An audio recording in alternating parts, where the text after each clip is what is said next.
Good evening and welcome to the news. As you know, the Wednesday package packs an extra punch, aggregating your views on developing events and getting expert analysis on policies as they affect the people. We will also be in different parts of the country to bring you up to speed with issues emanating from those centers. Tonight, Senate supports military reinforcements in the Northeast as the governor commends the military for repelling insurgent attacks in Borno. Trigger happy police officer, family of victim calls for justice. On education, JAMB to conduct mop-up examination for absent candidates.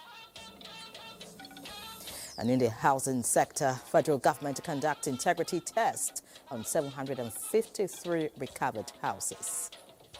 Also tonight, we will be evaluating key developments in the finance and economy sector, with Benny telling which investor are backing their commitments with funds. In the sports segment, Bade Adeleye will be monitoring the Battle of Bilbao as the first European soccer trophy is being contested tonight between Manchester United and Tottenham Hotspur. It's a loaded package, and as we say on this shift, the proof of the pudding is in the eating. I'm Yen Ray John. This is News Extra. Welcome.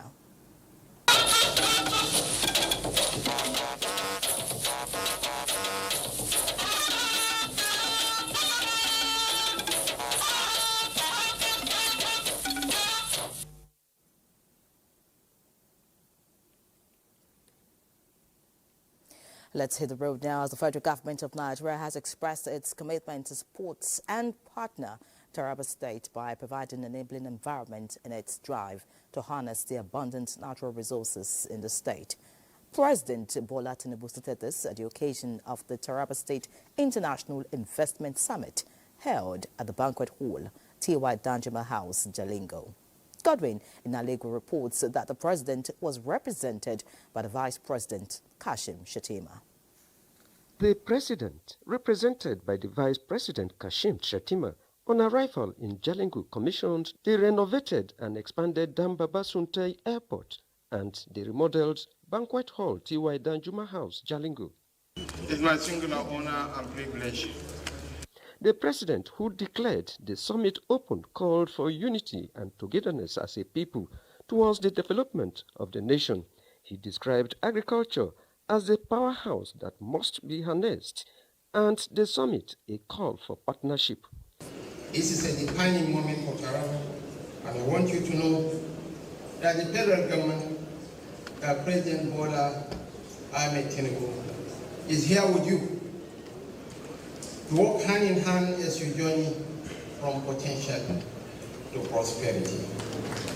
It is therefore with great optimism and a deep sense of national purpose that I, on behalf of President Bola Ahmed Tinubu, GCFR, declare the Taraba International Investment Summit 2025 officially open. He commended Governor Agbo Kefas for his foresight, as well as Atiku Abubakar and Aliko Dangote for their immense contributions to nation building.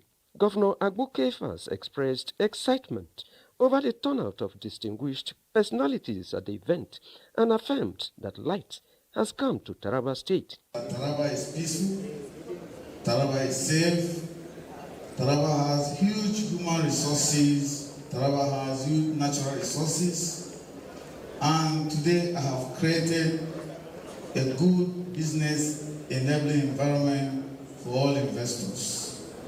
The environment is ready for ease of doing business, and your business is guaranteed. In their goodwill messages, Atiku Abubakar, business mogul Aliko Dangote, philanthropists Tony Elumelu, among other personalities, expressed their support to partner Taraba State to enhance the growth and development of the nation. This initiative aims to establish a foundation for a diversified economy and ensure inclusive growth.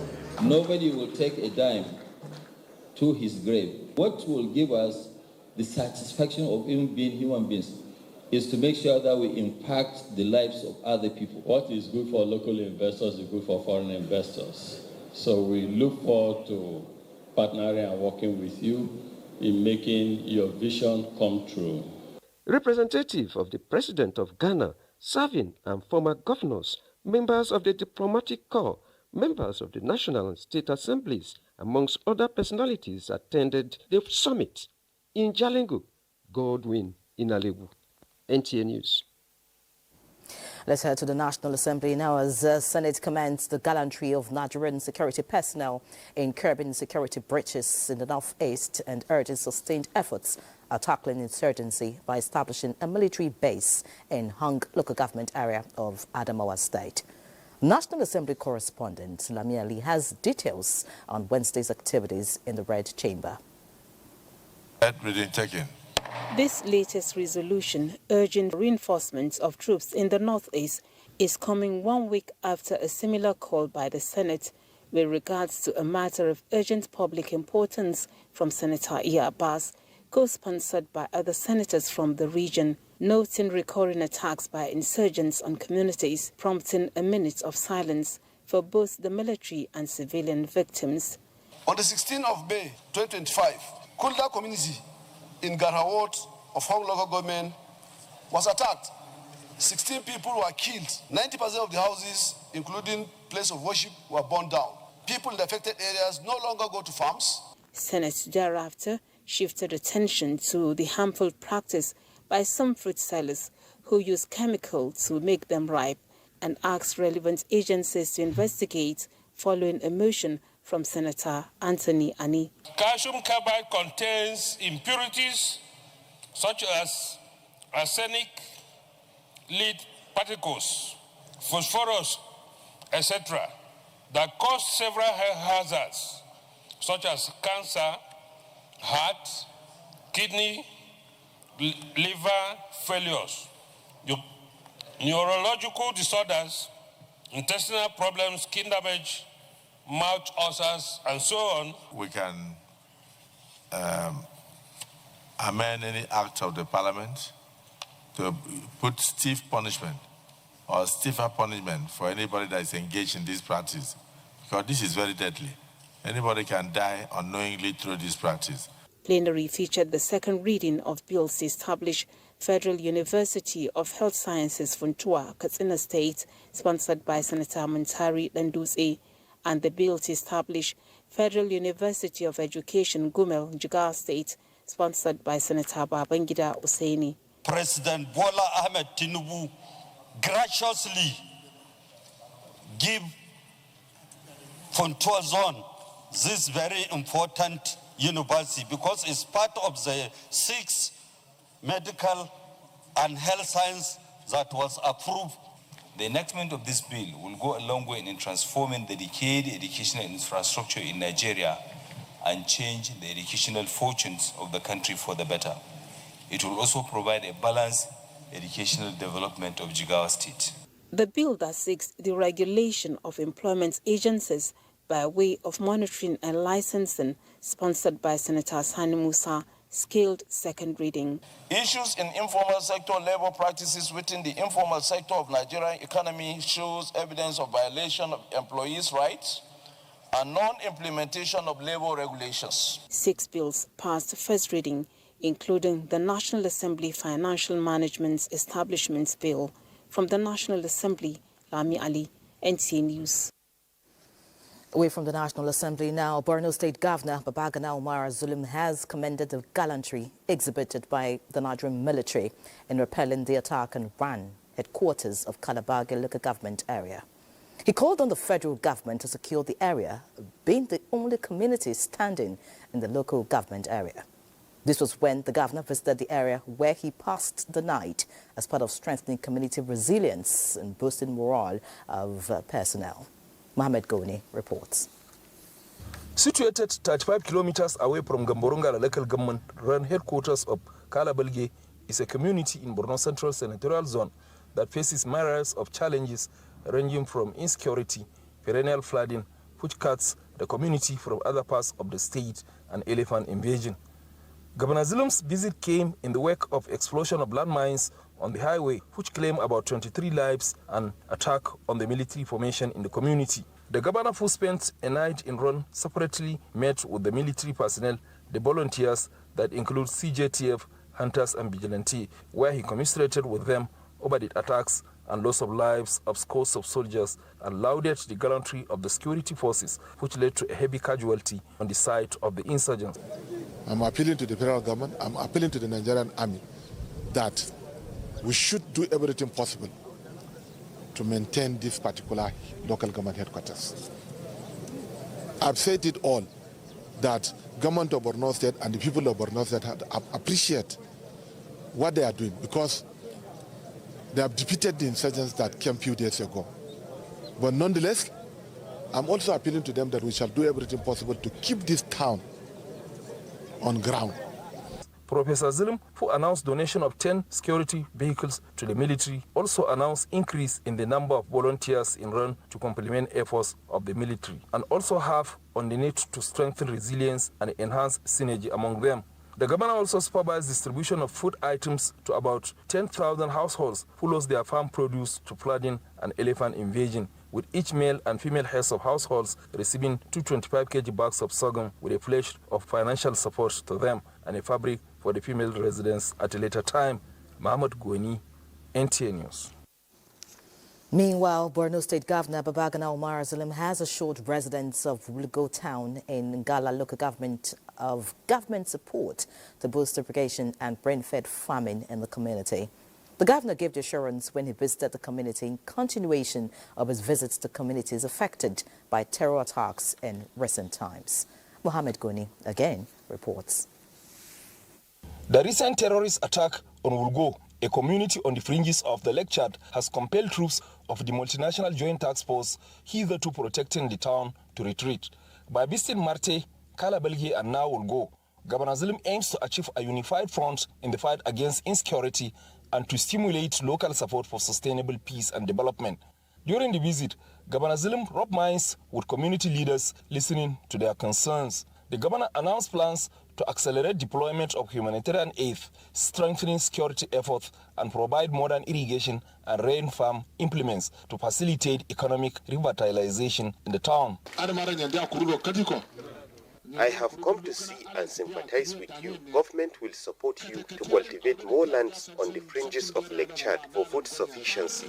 The governor emphasized the importance of community-led resilience programs while also encouraging residents to take an active role in shaping the recovery of their towns. In Maiduguri, Mahmoud Goni, NTA News.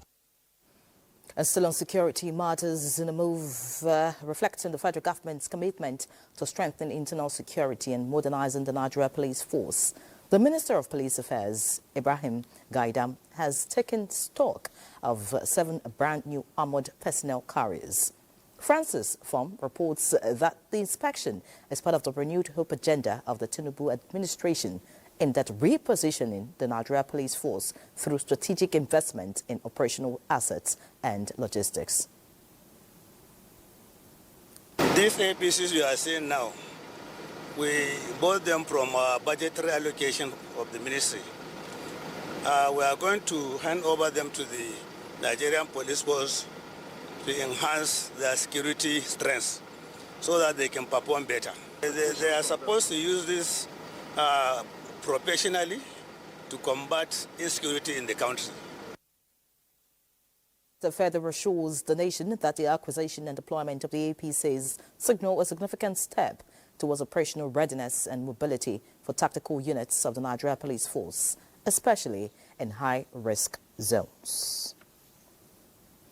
Another news, succor is on the way for federal pensioners as the House of Representatives constitutes an ad hoc committee to expedite the payment of palliative awards approved for them by the Tinubu-led administration. This resolution comes on the heels of a motion that beams the spotlight on the struggles faced by pensioners who lawmakers say have been left high and dry since the palliative awards were announced in 2023. National Assembly correspondent Mitari Ikpe reports. Federal government's gesture. Deputy Majority Whip of the House, Ayokunle Isiaka, highlights growing discontent among federal pensioners whose palliative awards are being delayed. In adopting the motion, lawmakers seek investigation and redress. President Ahmed Tinubu, in October 2023, approved a 25,000 naira wage award, palliative and additional 32,000 naira pension increase for federal pensioners in Nigeria. All the Federal Ministry of Finance to release all withheld palliative measures and ensure timely disbursement to alleviate the sufferings of pensioners. How can you keep palliatives from Nigerian people that has been approved? If we do an investigation and we act on it and let some heads roll, that will serve as a deterrent for others. 2 weeks, we'll make sure this motion and the prayers of this motion is implemented so that our pensioners can get what is their due. In a separate move, an ad hoc committee was constituted to take steps towards the rehabilitation of the Barrow Inland Port in Niger State. Despite the completion of the Barrow physical infrastructure, development of basic equipment, and its commissioning in 2019, the port remains non-operational due to infrastructure and logistical challenges, including poor access roads. Lawmakers also seek to investigate the backlog for issuance of driver's license, which was linked to alleged non-remittance of revenues for the process by the Vehicle Inspection Office. Disturbed that the huge debts the Federal Road Safety Commission owes Galaxy Blackbone Limited and other system consultants who are the network providers and maintainers of the biometric data capturing system are responsible for the system slowdown. Among legislations that scaled second reading was a constitution alteration bill seeking to establish the Office of State Auditors General for local governments and the FCT area councils. To strengthen fiscal oversight, promote accountability, and enhance good governance at the grassroots. The House do consider the reports of the Committee on Treaties, Protocols and Agreements and the Environment on a bid for an act to provide for the conservation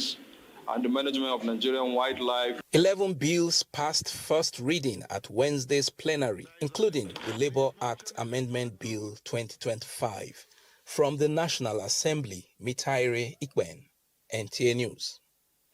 Let's take a look at education matters now, as the Joint Admissions and Matriculation Board, JAMB, has announced plans to conduct a mop-up examination for candidates who were unable to sit for the 2025 Unified Tertiary Matriculation Examination, UTME, due to various reasons.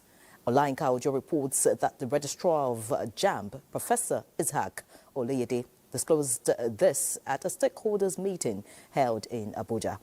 The meeting brought together chief external examiners, state technical advisors, and other key stakeholders in the education sector. Professor Oleyede assures them of the board's unwavering commitment to integrity, equity, and fairness in the conduct of its examinations in response to concerns over the swift rescheduling of the mop-up exam.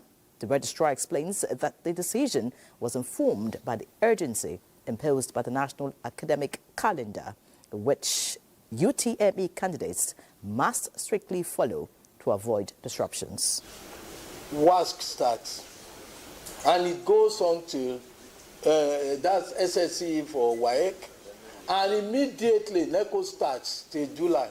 Immediately NAPTEP follows. This same set of students are the ones taking all these examinations. So once you miss your time, it will be difficult. We have also decided that even those who missed the earlier initial exam, who are absent, we will extend this opportunity to them to also receive. As academics, we must show the right way, and whenever there is a challenge, it is our duty to ensure that we provide solutions. Meanwhile, chairman of the Chief External Examiners Group, Professor Vincent Tenebe, commends Professor Oleyede's leadership and proactive measures during what he describes as a particularly challenging period for the examination body.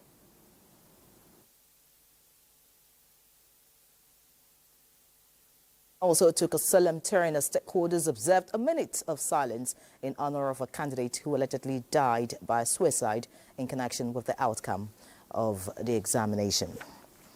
And still on education, the Chief of Staff to the President of Nigeria, Femi Gbajabiamila, has called for a radical overhaul of Nigeria's public university system, emphasizing that they must stop relying solely on government support and start positioning themselves as global players to attract foreign students. He stated this while delivering a keynote address at the maiden annual lecture of Osun State University in Osogbo. Femi Afariogun has all the details. Speaking on the theme, interrogating funding of education, global versus Nigerian perspectives, Chief of Staff to the President, Femi Gbajabiamila, says both federal and state governments can no longer sustain the full financial burden of public university education in Nigeria. He emphasized the urgent need for universities to develop alternative revenue streams. Now, public universities in Nigeria can and should also look to increase their international profiles to become attractive destinations for international students, willing and able to pay fees that might otherwise be practically and politically inexpedient for native students. Nigeria's embassies around the world can become very effective avenues for reaching out to a global market of students. Gbajabiamila also called for a culture of excellence and zero tolerance for unethical practices. True reform would require a fundamental shift in how these institutions operate.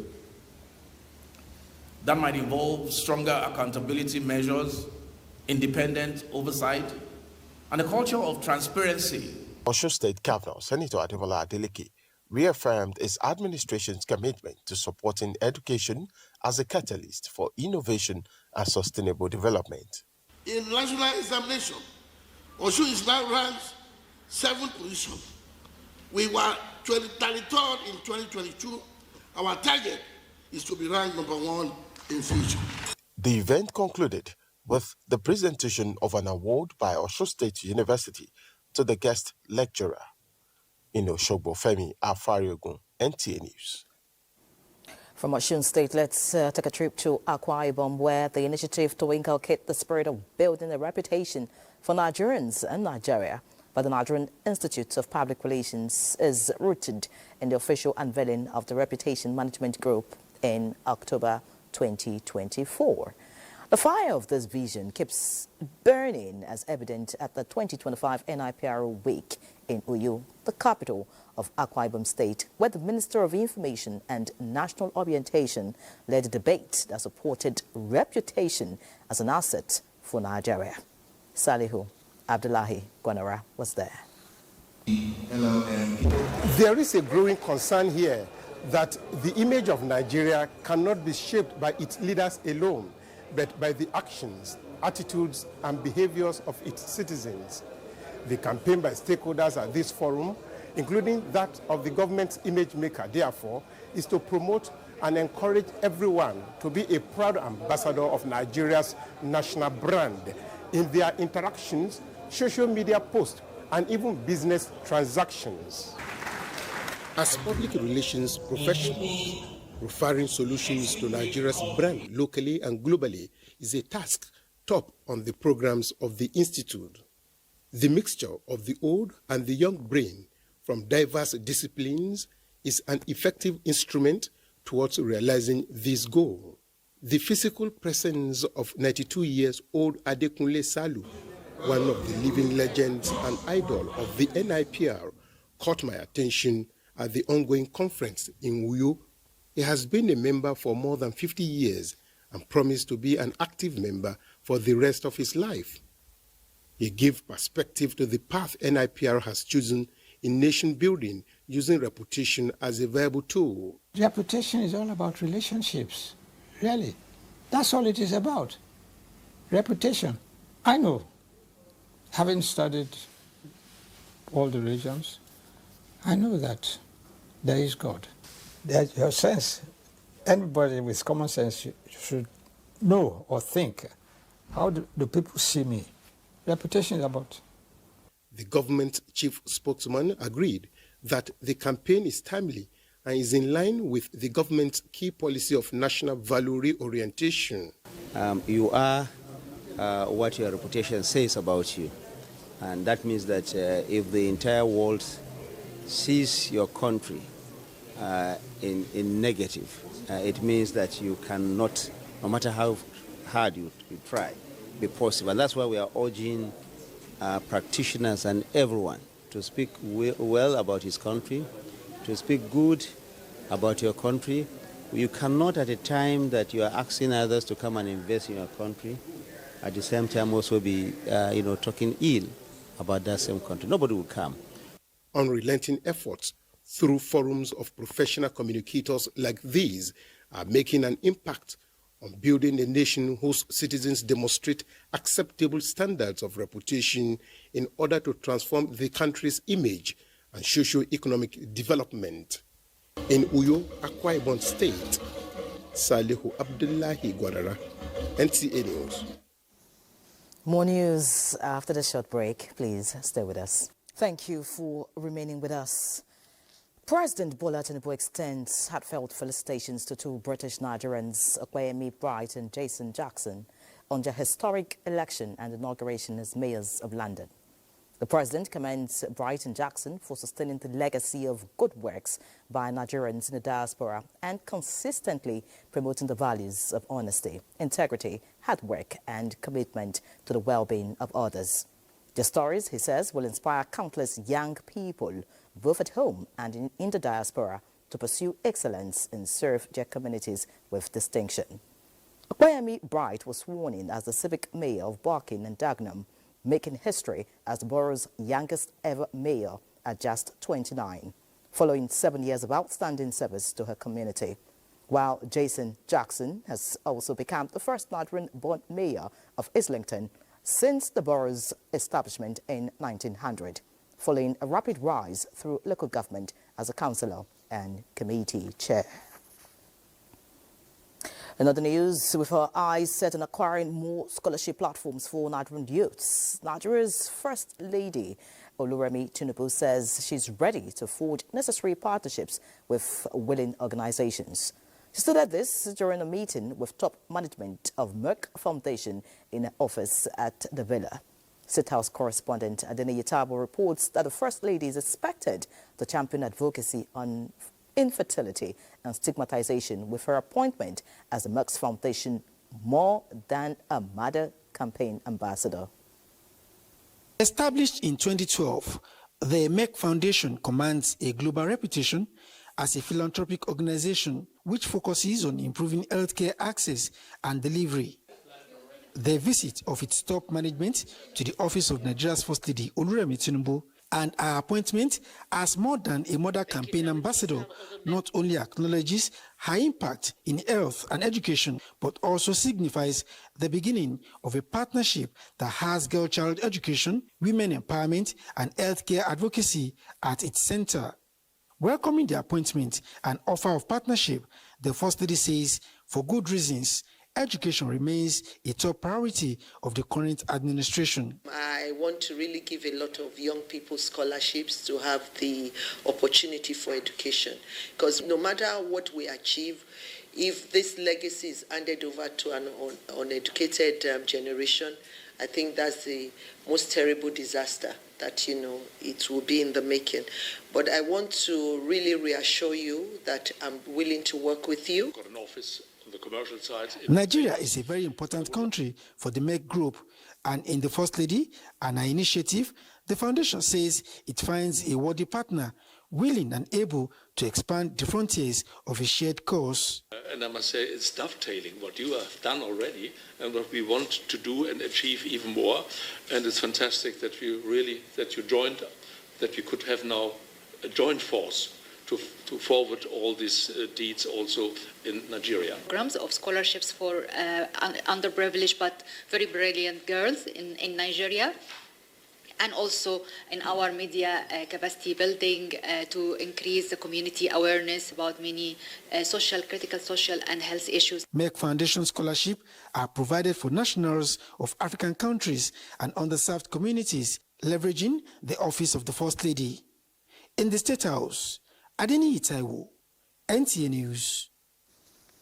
Meanwhile, Nigeria's First Lady, Oluremi Tinubu, has called on Nigerians to always celebrate the nation's cultural richness, listen and lead with empathy and understanding. She made a call in her message marking this year's World Day for Cultural Diversity and Dialogue and Development, and highlights the profound strength that lies in differences of citizens as a people and the shared humanity that connects all. While noting that Nigeria is blessed with over 250 ethnic groups, each speaking a different language, the First Lady says there is indeed strength in diversity and expresses the hope that through dialogue, interactions and mutual respect, Nigerians find true identity and unity. She therefore calls on Nigerians to embrace their journey together and shape a brighter future for the nation and the world. Let's turn our attention toward the news now. Following Tuesday morning's killing of a 14-year-old SS1 student, Kehinde Alade, by a stray bullet of the police, as alleged, the Odunayo Alade family is appealing for prompt justice to be served. Investigation, however, revealed that an attempt by Alade to escape arrest, having violated traffic rules, resulted in the unfortunate incident. In a swift reaction to the development, the Oyo State government has called for calm, insisting that investigations are ongoing. Kehinde Omolusho brings us an update on this.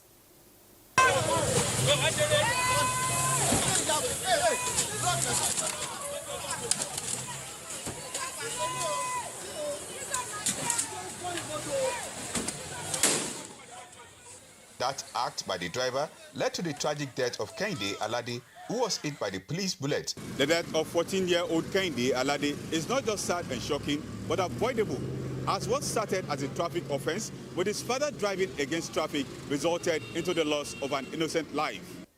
In my years of knowing him, he had never been involved in squabble with any student. Very quiet, easygoing, cool-headed, intelligent boy. While commiserating with the deceased family, the Oyo State government, in a statement, noted that the incident was avoidable and promised to work in conjunction with the Nigerian police to ensure justice is served. Justice for this Taiwo boy is a justice for the nation and to forestall other occurrences. But how can issues like this be averted? There should be a better way for us to apprehend a traffic offender. Thank God all these vehicles are e-registered. The Oyo State Police Command has begun comprehensive investigation into the incident, while the officer responsible for the discharge of the firearm has been taken into custody. Kehinde Omolusho, NTA News. Very sad development there. Let's head to the courtroom now. Counsel to the leader of the proscribed indigenous peoples of Biafra, IPOB, Nnamdi Kanu, continued with the cross-examination of the second prosecution witness in the alleged charge of terrorism acts preferred against him. The defense counsel, Paul Erokoro, SEN, took the witness on several issues he raised during his evidence in chief. Judiciary correspondent Austin Ayebe will bring us up to speed. The defense counsel, Paul Erokoro, senior advocate of Nigeria, who stood in for Kanu Agabi, sought to know whether the witness was aware that, in line with Nigeria's membership of the United Nations, the African Union, and others seeking for self-determination is allowed. He said that he is aware, but not in violent forms. He sought to know whether anything was wrong with the statement by the defendant that if security men kill you, kill them. Following the alleged killings of his people, the witness said it is wrong. He asked the witness, who is a detective, whether he has investigated and established why Amotekun, a security outfit, was established in the southwest geopolitical zone of the country. The witness said it was because of the killing, kidnapping, and herdsmen farmers clashes. On whether he was aware that Biafra was an entity for 3 years with their currency and security arm. The witness said it was an attempt for them to break away, which was resisted by the Nigerian government. The defense counsel asked the witness whether he's aware of people who have seceded on account of bad governance, citing South Sudan and others. The witness said he's aware, but they achieved that peacefully. He took him on the allegations of public incitement by the defendant, which led to the burning of police stations in the eastern part of the country and Lagos, seeking to know whether the witness visited the places by himself. The witness responded by saying he visited one of the police stations burnt in Ebonyi State, but cannot recall the name of the station, neither can he ascertain the brand of vehicles burnt. On whether the witness is aware that the defendant was cleared of the allegations by 3 superior courts of records, with one awarding a damage of 1 billion naira to the defendant, the witness said he is not aware. At this point, the Defense Counsel proceeded to tender certified true copies of judgments from the High Courts of Abia, Enugu, and Umuahia through the bar, which were admitted and marked as exhibits in the trial. He sought to know whether the witness was aware of the statements made by past military leader and the head of security service calling on Nigerians to defend themselves. But the witness said he only read that on social media. At this point, the Defense Counsel sought an adjournment to enable them to put together some materials they intend to use in further cross-examination of the second prosecution witness. This was granted by Justice James Omotosho, who fixed the 22nd of May 2025 for the conclusion of cross-examination of the second prosecution witness. From the Federal High Court, Abuja, Austin Anyebe, NTA News. Away from the courtroom now, let's head to the oil-rich state of Bayelsa, where key players in the oil and gas industry have been told to be more committed to unlocking opportunities embedded in the industry through collaboration that will effectively grow the local content of the sector. This was the view of key stakeholders during the 5th edition of the Nigerian Oil and Gas Opportunity Fair 2025.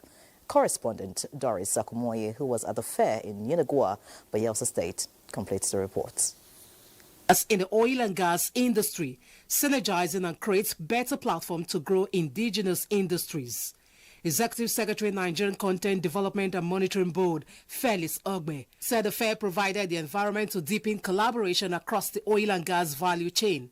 The ES, who is excited with the achievement recorded by the board, said the platform has brought in more local content, as training and retraining will open up job opportunities for Nigerians.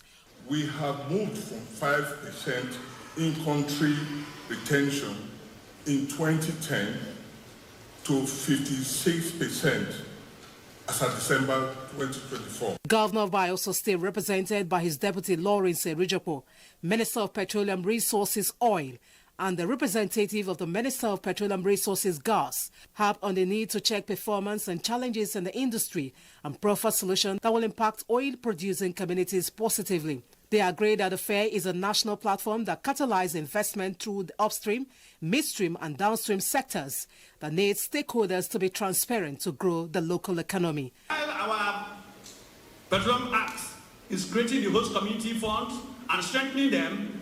Our communities are arms against each other, and the trouble is left for the state governments to cater for. We need to boost crude oil production to stabilize our economy, strengthen our reserves, and enhance energy security.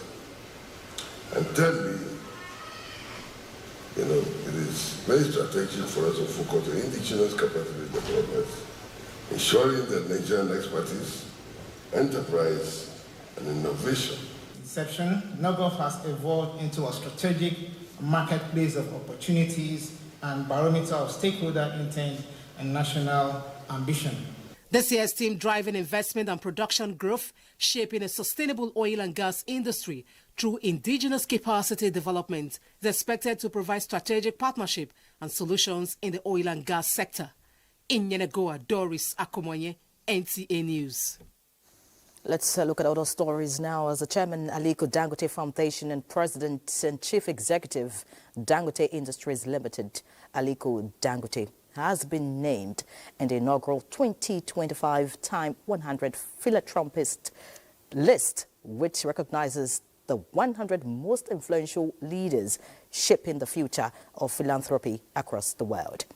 Dangote is the only Nigerian on this distinguished list. The prestigious list, published by the Time magazine, features Aliko Dangote, whose foundation spends an average of $35 million a year on programs across Africa, alongside other global figures in charitable work, such as Michael Bloomberg, Oprah Winfrey, Warren Buffett and Melinda Gates, all of whom are recognized as titans. A total of 100 influential individuals from 28 countries have been honored for their philanthropic efforts in 4 categories: titans, leaders, trailblazers and innovators, with Dangote emerging as one of the 23 titans. Time highlighted Dangote's remarkable rise to wealth, having built a fortune of $23.9 billion through ventures in cement, agriculture and oil refining in Nigeria. However, his philanthropic efforts are equally noteworthy. In 2014, he endowed the Aliko Dangote Foundation with $1.25 billion with the aim of giving back to the continent that played such a key role in his success. The foundation spends an average of $35 million each year on various initiatives across Nigeria and Africa. Responding, Dangote noted that the Dangote Foundation has been investing in nutrition, health, education and economic empowerment, contributing to setting Africans up for success. As a member of the Global Business Coalition for Education, the Aliko Dangote Foundation has also focused on early childhood education.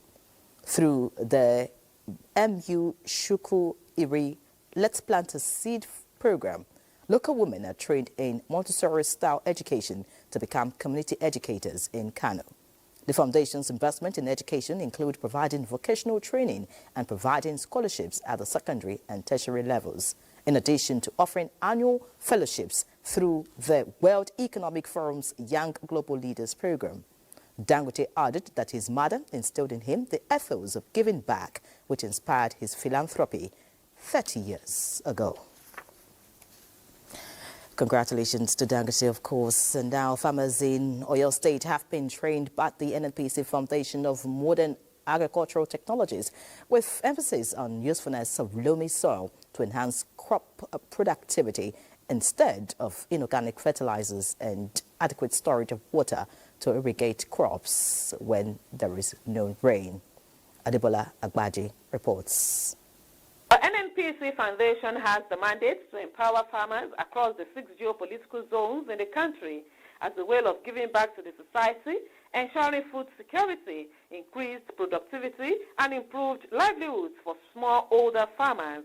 The training targets 6,000 vulnerable farmers in modern climate-resilient farming techniques, soil and water management, organic and fertilization, and post-harvest loss reduction strategies. The Managing Director at NNPC Foundation, Manuela Arufe, who was represented at the event, described vulnerable farmers as those who planted in a small scale without market, but has their own contribution to the ecosystem and their environment. The strongest empowerment that you can give is knowledge. So first of all, we are going to give them knowledge on all these things. After that, there are other extents that we are going to go, maybe give them seedlings. Agric activities are primarily driven by rainfall. And so anything affecting weather, anything affecting the weather negatively affects them. The techniques, methods that are being introduced to us, we believe that by the time we are working on it, it will make a better productivity for us. Whether rainfall or no rainfall, I will plant anything. I will plant maize or tomato. At the end of the training, participants are expected to be equipped with requisite knowledge, skills and resources needed for their farm transition from substance to commercial scale production. From Oyo, Adebola Agbaje, NTA News. Let's pause for another break. Please stay with us. There's business news just after this break. Glad to have you back. And just before Bennett takes the wheels, let's let you know that the newly established Northwest Development has taken delivery of a new office complex to run its activities. The office complex, donated by Boa Group of Companies, is to fast-track the takeoff of the commission. Fatima Sanusi Karaye reports.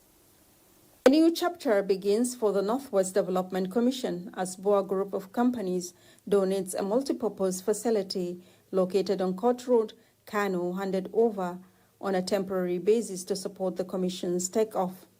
The Executive Chairman, Abdul Samad, described the gesture as a milestone in public-private partnership and a demonstration of BUA's commitment to sustainable development in Nigeria's northwest. This facility is more than just concrete and steel. It is a catalyst for innovation, policy development, and impactful initiatives that will address regional challenges and unlock economic opportunities for millions. Receiving the keys, Chairman of the Commission, Lawan Samaila Abdullahi, expressed appreciation, calling the donation timely and strategic. He emphasized its importance in laying a solid optional foundation for the Commission. We'll put this facility into proper use. Next time when you come, you see another London here. We'll put everything we can to make you happy and to know that you contributed to community that really appreciate, but maintaining and working for the community. We hope and pray that we will not but disappoint the President of the Federal Republic of Nigeria, Ahmed Bola Tinubu, for conceiving the idea of regional development.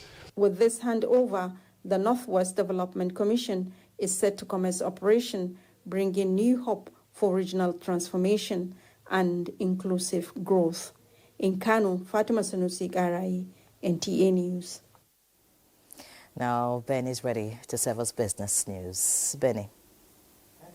And from philanthropy there to talent hunt. It was a celebration of innovation and ingenuity as the Small and Medium Enterprises Development Agency of Nigeria, SMEDAN, hosted the grand finale of its talent hunt for young innovators, the competition which focused on technological solutions to reduce post-harvest losses, showcased groundbreaking ideas that could redefine Nigeria's agricultural value chain, from solar-powered cold rooms to mobile drying units and smart grain monitoring systems. The finalists displayed ingenuity driven by real-world challenges. In his 8-point agenda, has identified food security as one of the things that he'd like to address in this administration. And so when we look at the numbers, there are about 3.5 trillion naira that Nigeria loses as a result of post-harvest losses. We as an agency of government have started to engage the small business owners, especially young people, to come forward and let us know what innovative solutions are out there for us to tap into and help to solve this problem. SMEDAN says winners will get funding, business development support, as well as access to SMEDAN's innovation incubation hubs to further redefine or refine their products. Now let's look at the commodities. Bonny Light crude oil is currently selling above $70, while the UK's Brent crude fell 47 cents to close at $64.91, and the US Texas Intermediate crude is also down 46 cents to settle at $61.57. Let's take a look at the other commodities in the global market at this point.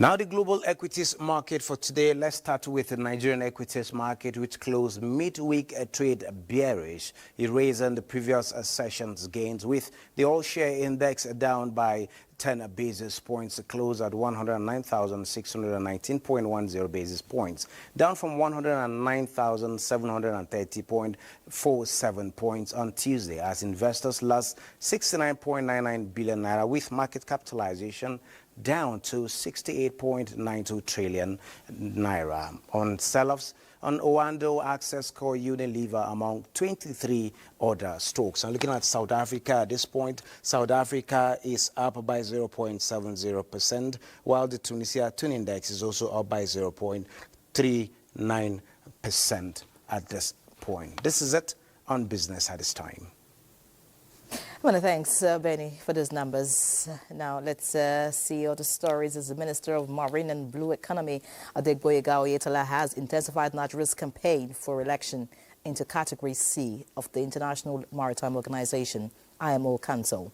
This came to the fore when the minister received the ambassador of France to Nigeria, Mark Forster, in his office in Abuja, in a visit that underscored the need for a deepened maritime and diplomatic relations between both countries. Oyetola emphasized that Nigeria, as the leading maritime nation in West and Central Africa and a gateway to the Gulf of Guinea, has played a pivotal role in advancing maritime safety, regional security and ocean governance. Nigeria's membership in the IMO Council, he said, will reinforce its contributions to international maritime regulation and sustainability, especially at a time when global collaboration is critical to addressing the complex challenges facing the world's oceans.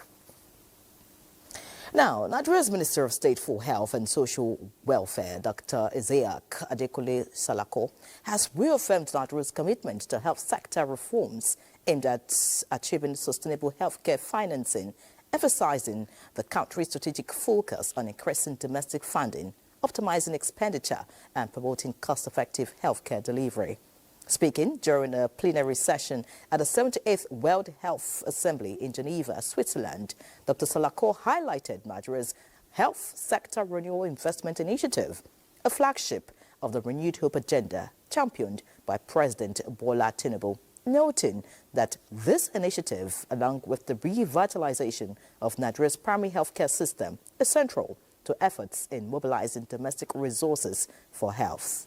In light of global challenges in healthcare financing, Dr. Salako called on the World Health Organization, WHO, to ensure ongoing reforms, open new and inclusive funding opportunities for member states, especially those with significant health needs. For the deep reforms that is bringing to the organization, we would like to encourage the DG on the ongoing reforms in the WHO to open new funding avenues. Nigeria believes that sustainable funding for health is more domestic funding, smarter spending, and cost-effective programming. The changing financial landscape in global health has led to an acceleration of health sector reforms in my country using the Nigeria Health Sector Renewal Investment Initiative. Dr. Salako also expressed appreciation to the WHO leadership for the trust placed in Nigeria's health leadership on the global stage following the recognition and appointment of Dr. Chikwe Ihekwazu, a Nigerian public health expert, for his new role as Executive Director of the WHO Health Emergencies Program. And away from health matters, Governor Umar Namadi has applauded the Nigerian Television Authority, the NTA, describing it as a dependable and strategic partner in the ongoing development of Jigawa State. The governor gave this commendation while receiving the Northwestern Zonal Management Team of NTA, led by the Zonal Director of the Kaduna Network Center, Aminu Ishak Abbas, at the Government House in Dutse. Mohammed Musa Askira reports. Governor Namadi expressed deep appreciation for the NTA's pivotal role in educating Nigerians on government policies and promoting transparency and good governance.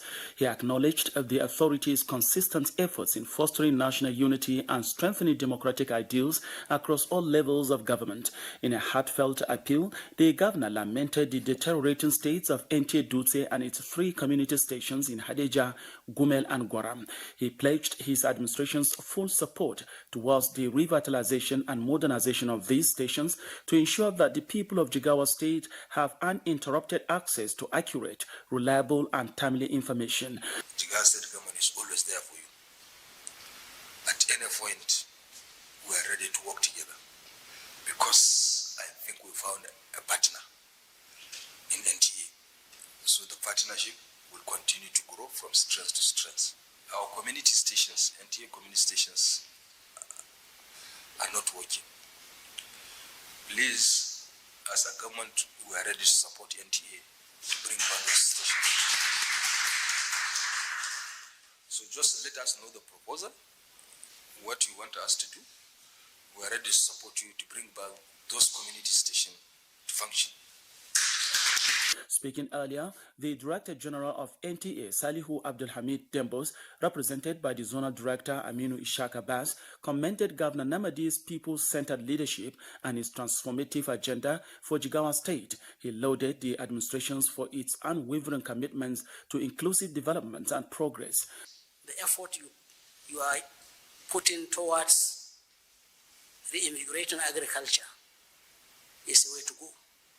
It's key to what we are doing, and I hope the federal government of President Tinubu, who's believe in providing food on the table of Nigerians, would see Jigawa as one of the pilot states to drive food security in this country. The NTA management team was in duty for a 2-day retreat aimed at redefining strategies and setting a new direction for impactful, audience-driven content across the zone. From duty, Muhammad Musa Askira, NTA News.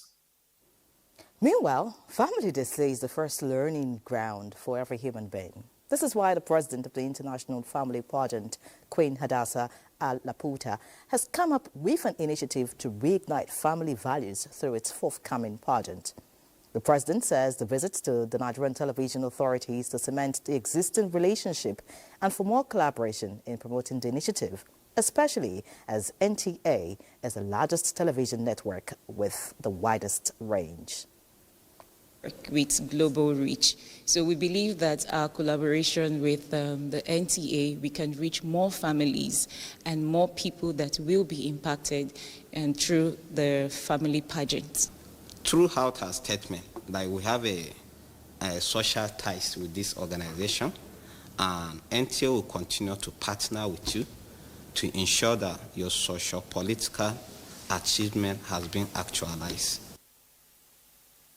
The group presented letters nominating NTA on the Family Hall of Fame 2025 by the International Family Pageant, Royal Cabinet and Ambassador, African Union Agenda 2063 to the Director General of the NTA. Let's pause here. There's more news in a bit. Please stay. Thank you for remaining with us. The Ministry of Housing and Urban Development is working out modalities on the conduct of integrity tests on the recovered 753 housing structures delivered to the ministry by the Economic and Financial Crimes Commission, EFCC. The Minister of Housing, Ahmed Musa Dangewa, was on an on-the-spot assessment of the houses at the local government district of Abuja. Francis Udojo tells us more. After a ceremonial handing over of the forfeited housing structures to the Ministry of Housing by the EFCC, it became necessary for the Minister of Housing to take stock of the buildings and ascertain the condition. First was a visit to the EFCC headquarters and then an inspection of the site by the Minister and the Chairman of EFCC. The property on Plot 109, Cadastral Zone, Lokongoma District, measuring 150,500 square meters and containing 753 units of duplexes and other apartments were recovered from the former Central Bank Governor Godwin Emefiele. We did it through civil forfeiture proceedings. And when you do something through civil forfeiture proceedings, the process is for you to do your investigation and go to court. We will approach the court and we ask the court to give us interim forfeiture order. The court obliged. For the Minister of Housing, the recovery of these houses is like a windfall to the federal government with plans to utilize these houses for the benefit of Nigerians. It's a proceeds of crime that has been recovered by the EFCC. And this government is serious and is very much ready to ensure that everybody is accountable to what he has. The minister and the EFCC chairman described the collaboration as a deliberate effort of President Bola Tinubu to fight proceeds of crimes and corruption, while urging Nigerians to desist from such practices. Francis Udojo, NTA News. Elsewhere, the Nigerian Correctional Service is offering a 5 million naira reward for information leading to the recapture of inmates that escaped from the Medium Custodial Center, Ilesha, Osun State. A statement by the Service Public Relations Officer, Abubakar Umar, urges members of the public to report any leads to the nearest security agency and contact the Nigeria Correctional Service Public Complaints Response Desk via email, as all information will be treated in strict confidence. Let's talk pilgrimage now. As more Nigerian contingents continue to arrive in Makkah for this year's pilgrimage, the National Hajj Commission of Nigeria is taking practical steps to resolve all issues related to the issuance of the Hajj permit, popularly called Nusuk card, to the Nigerian pilgrims. To this end, the NACON office in Makkah has convened an emergency meeting with officials of the state's Pilgrims Board and the service providers on the way forward. Correspondent Jamilu Ibrahim has more. The movement of the Nigerian pilgrims from Medina to Mecca, which commenced on Wednesday last week, is going on smoothly. The pilgrims do arrive in batches after completing their stipulated period of stay in Medina and have been warmly received by officials of the National Hajj Commission of Nigeria and the service providers at their respective hotels. Just arrived in Mecca from Medina. Alhamdulillah, it was a very smooth journey. It's so good. So good. Alhamdulillah. About 15,000 Nigerian pilgrims are currently in Mecca, and most of them have performed the Lesser Hajj preparatory to the commencement of the Hajj rites. Very few of the pilgrims cannot, however, perform the Lesser Hajj, as their Hajj permit, popularly known as Nusuk cards, are not yet ready. I have 6 that have not gotten their Nusuk card, but they assured us that when we get to Mecca, they will issue the Nusuk card to them. This is largely attributed to some logistical and technical issues. The Ministry of Hajj is producing the card according to the visa issued and not according to the movement of pilgrims. So by the time they say they have produced this number, you will discover that majority or very few number of them, they are still in Nigeria. Daily working on around 1,500 passports. There is a lot of challenges, to be honest. We are working on a night hours shift.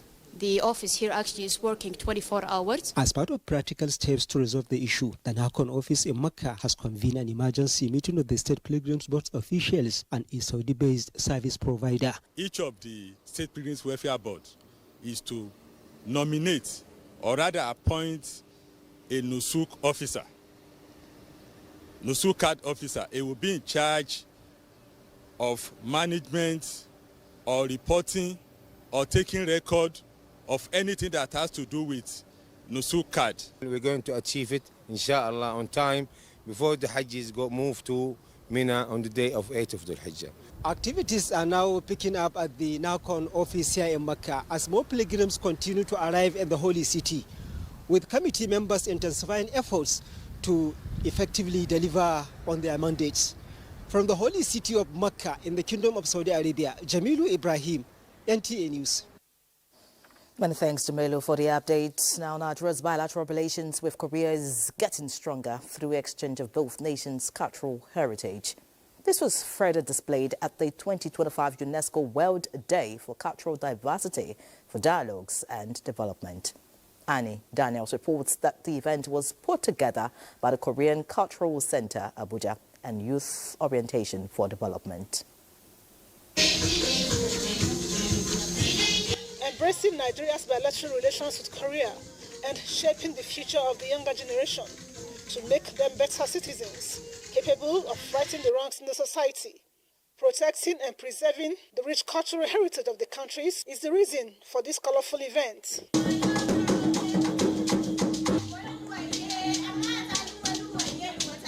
Culture enthusiasts here emphasize that culture is not just a reality, but strength, as it enriches lives, fosters creativity, and promotes innovation. So we should create a bridge, and that bridge should be a bridge of peace for each nation, so as to relate together in harmony, relate together, fostering understanding between one another. I see a lot of similarities between two cultures. For example, as you saw the Nigerian performance today, we are also having, when it comes to the traditional performance, we are doing a lot of drumming things, and not only the music. When we are doing the Korean food events, it's always so popular when we are doing with the Nigerians. In our schools, both primary and secondary school, we should inculcate cultures in our activities. Pupils drawn from schools across the Federal Capital Territory, Abuja, were the target audience. Nigeria, a beloved country, our future is you and me. The message here is that everyone should work together to promote cultural diversity and inclusivity, which in turn will translate to a more harmonious and vibrant world.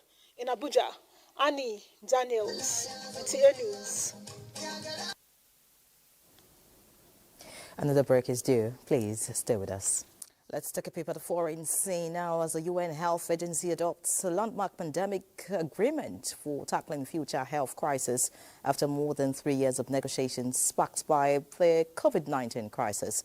And South Africa's Ramaphosa arrives in US for reset talks with Trump. Francis Odoja will take us through this ride.